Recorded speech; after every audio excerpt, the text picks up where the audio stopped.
اعوذ باللہ من الشیطان الرجیم بسم اللہ الرحمن الرحیم۔ سانپ اور مور کو جنت سے کیوں نکالا گیا؟ کیا آپ جانتے ہیں؟ سانپ اور مور جتنا اب خوبصورت ہے اس سے کہیں زیادہ خوبصورت جنت میں تھا۔ مور کی خوبصورتی پہ سبھی پرندے فدا تھے، لیکن ان سب خوبیوں کے باوجود مور سے ایسی کون سی خطا ہو گئی تھی جس سے اللہ تبارک و تعالیٰ نے مور کو جنت سے نکال دیا۔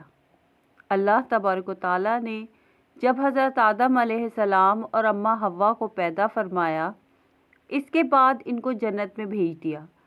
وہ دونوں جنت میں بہت ہی پرسکون رہتے تھے، بہت ہی لذیذ میوے پھل کھایا کرتے تھے، لیکن ایک اناج جس کو کھانے سے اللہ پاک نے انہیں منع فرمایا، اور وہ اناج گندم تھا۔ چونکہ شیطان حضرت آدم علیہ السلام کی وجہ سے ہی جنت سے نکالا جا چکا تھا، اسی وجہ سے شیطان کی حضرت آدم علیہ السلام سے دشمنی ہو گئی تھی۔ شیطان یہ چاہتا تھا کہ وہ کسی بھی طرح حضرت آدم علیہ السلام کو جنت سے نکال دے، اور ساتھ میں اماں حوا کو بھی جنت سے نکال دے۔ جب شیطان کو یہ خبر ہوئی کہ حضرت آدم علیہ السلام کو تمام میوے کھانے کی اجازت ہے لیکن گندم کھانے کی اجازت نہیں ہے، تو شیطان انتقام کی آگ دل میں لیے جنت کے دروازے کے پاس بیٹھ گیا اور 300 سال تک وہاں پر بیٹھا رہا کہ کوئی جنت کے دروازے سے باہر آئے اور شیطان اس سے بات کر سکے۔ ایک دن اچانک سے مور جنت سے باہر آ گیا۔ شیطان اس کو دیکھتے ہی بہت خوش ہو گیا۔ شیطان نے پوچھا، اے خوبصورت پرندے، تم کون ہو؟ مور بولا، میں مور ہوں، اب تم اپنا تعارف کراؤ۔ شیطان نے جواب دیا کہ میں عالم کروبیہ کا ایک فرشتہ ہوں، میں اللہ پاک کی عبادت سے ایک پل بھی غافل نہیں ہوں۔ میں چاہتا ہوں کہ میں جنت میں جاؤں، وہاں کی نعمتوں کا اپنی آنکھوں سے مشاہدہ کروں۔ شیطان مور سے کہنے لگا کہ تم مجھے جنت کے اندر لے جاؤ، میں تمہیں 3 ایسی باتیں بتاؤں گا جس سے تمہاری باری زندگی حاصل ہو جائے گی، تمہیں بڑھاپا اور بیماری نہیں آئے گی، تم ہمیشہ جنت میں ہی رہو گے۔ شیطان کی یہ باتیں سن کر لالچ میں آ کے مور نے کہا کہ مجھ میں تو اتنی طاقت نہیں کہ میں تمہیں جنت کے اندر لے جاؤں، لیکن ایک میرا سانپ دوست ہے، وہ شاید تمہاری مدد کر سکے۔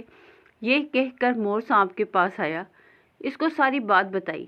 سانپ بھی شیطان کی باتوں سے بہت خوش ہو گیا، پھر شیطان کو اپنے منہ میں چھپا کے جنت میں داخل ہو گیا، اور یوں شیطان اپنی چال میں کامیاب ہو گیا۔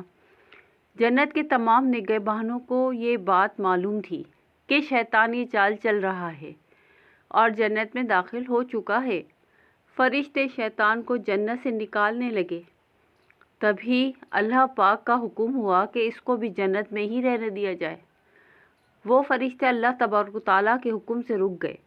شاید یہ حضرت آدم علیہ السلام کا امتحان تھا۔ شیطان حضرت آدم علیہ السلام کے پاس آیا اور اماں حوا کے پاس جا کر اپنی محبت کا اظہار کرنے لگا۔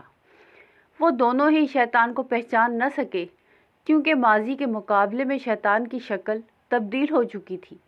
شیطان کہنے لگا کہ میں چاہتا ہوں کہ آپ دونوں ہمیشہ جنت میں اسی طرح زندگی گزاریں، ہمیشہ خوش رہیں۔ حضرت آدم علیہ السلام اس کی بات بہت غور سے سننے لگے۔ شیطان نے کہا، اگر آپ میری بات مان جائیں تو آپ کو جنت کی اور بھی تمام سہولیات ملیں گی۔ حضرت آدم علیہ السلام شیطان کے بہکاوے میں آ کے کہنے لگے کہ یہ کس طرح ممکن ہے؟ شیطان کہنے لگا، ایک گندم کا دانہ اگر آپ دونوں چکھ لیں تو آپ کو ابدی حیات حاصل ہو جائے گی اور آپ جنت میں ہی رہیں گے۔ یہ بات سن کر حضرت آدم علیہ السلام کے دل میں رجحان پیدا ہوا، لیکن ان کے دل میں اللہ کی نافرمانی کا خوف غالب آ گیا، جبکہ اماں حوا شیطان کی باتوں میں آ گئیں، جس پر اماں حوا نے حضرت آدم علیہ السلام کو راضی کر لیا۔ پھر اس کے بعد ان دونوں نے اس گندم کے دانے کو چکھ لیا۔ جیسے ہی گندم کا دانہ ان کے اندر گیا تو دونوں کے سطر واضح ہو گئے، جس کے بعد دونوں اپنے اپنے سطر چھپانے لگے اور خوف خدا سے کانپنے لگے۔ اسی دوران اللہ تبارک و تعالیٰ نے فرشتوں کو یہ حکم دیا کہ حضرت آدم علیہ السلام اور اماں حوا کو دونوں کو زمین پہ اتار دو۔ حضرت آدم علیہ السلام کو سری لنکا کے قریب نیچے زمین پہ بھیج دیا گیا، جبکہ اماں حوا کو جدہ کی سرزمین پہ اتارا گیا۔ جن خوبصورت پیروں سے چل کر مور شیطان کو جنت کے اندر لے کر آیا تھا، وہی خوبصورت پاؤں اللہ پاک نے مور سے لے لیے۔ سانپ جو اپنے منہ میں شیطان کو چھپا کر لایا تھا، اس کے منہ کی خوبصورت خوشبو کو چھین کر اس میں زہر ڈال دیا گیا۔